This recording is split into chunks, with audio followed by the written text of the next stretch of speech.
aqui, portanto. Quais são os novos eixos desse desenvolvimento? Eu vou acompanhar o Cid, do GES, na sua fala, e vou mostrar que é quase um consenso entre os economistas de que esse novo eixo do desenvolvimento, além de estar centrado no investimento público, né, ele está muito assentado na expansão do crédito para pessoas físicas e jurídicas, com forte intervenção dos bancos públicos. Ele também está assentado no aumento da rede de proteção social. É indiscutível o que foi feito com o sistema de proteção social brasileiro. Ele foi muito utilizado nessa fase de recuperação da crise econômica e ele tem sido intensamente utilizado a partir de 2006 para gerar melhores condições de vida da população. Isso nos faz crer que nós temos agora um padrão de desenvolvimento que dialoga mais com as camadas populares, um padrão de desenvolvimento que incorpora os segmentos mais populares da sociedade para o mercado, que eles estão absolutamente excluídos, né, em função do baixo dinamismo econômico, baixo patamares de receitas. Agora a gente tem uma inclusão social muito maior e um diálogo muito maior, portanto, uma fatia da sociedade que estava por muito tempo esquecida. Mais tarde eu vou mostrar os números dessa proteção social. O terceiro ponto, o terceiro eixo, é a intervenção no mercado de trabalho através do seguro-desemprego e da elevação do salário mínimo. O quarto ponto, já me referi anteriormente, é o crescimento do investimento agregado e do investimento público, em particular, através das intervenções das empresas estatais federais, principalmente Petrobras. E, por fim, a ampliação do consumo das famílias e do consumo do governo. Esses eixos, né, de desenvolvimento novo, eles começam a operar no país a partir de 2006, mas eles ficam muito mais claros a partir de 2008, do último trimestre de 2008, com a crise econômica. Esses eixos foram profundamente utilizados pelo governo para recuperar a economia e para fazer esse crescimento de mais de 11% a taxas anualizadas que a gente verificou no primeiro trimestre de 2010. Então, eu vou começar falando um pouco desse crédito, do investimento e da intervenção do Estado através dos bancos públicos. Esse gráfico, ele mostra as operações de crédito. As operações de crédito do sistema financeiro. Desculpa, antes. Com o percentual do PIB.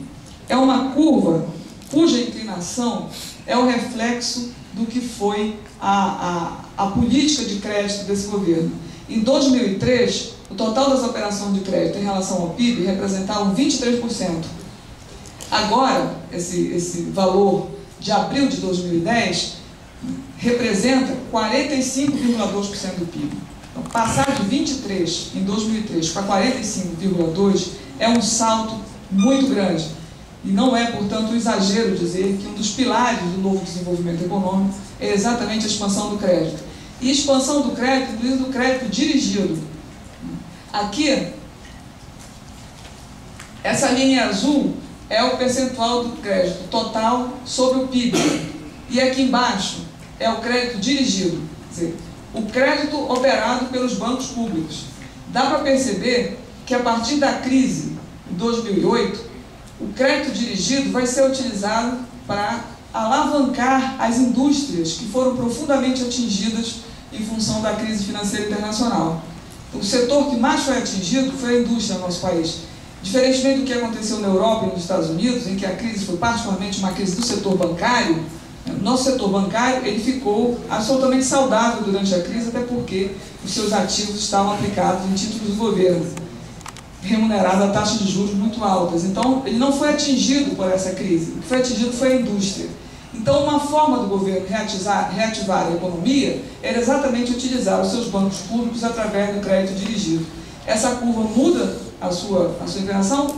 Os bancos vinham particularmente estagnados com relação ao crédito dirigido e, de repente, isso começa a ter um outro perfil.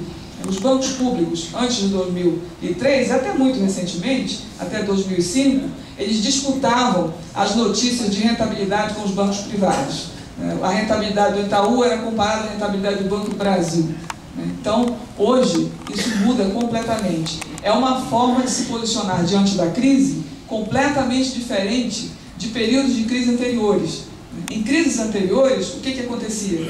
O crédito era contraído como um mecanismo para sair das crises.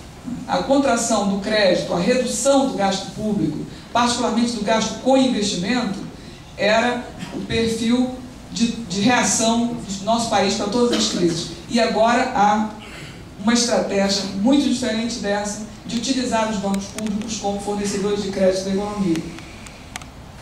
Aqui é um gráfico assim, bastante impressionista da atuação do BNDES. O BNDES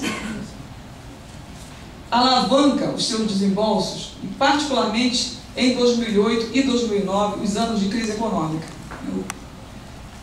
Passa, portanto, de um patamar que em 2007 era de 64 bilhões para fazer em 2009 137 bilhões de reais de desembolso. Em 2010, no primeiro quadrimestre, a notícia que se tem é que o BNDES já multiplicou em 4 vezes o seu desembolso com relação ao ano de 2009. Os números que nós temos pelos relatórios do BNDES é que nos primeiros 5 meses de 2010, o desembolso foi de 46 bilhões, ou seja, uma taxa muito mais elevada do que as taxas anteriores.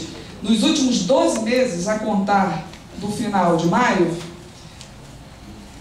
o número de recursos do BNDES chega a 150 bilhões de reais, um crescimento de 64% se comparado com o mesmo período do ano anterior. Então,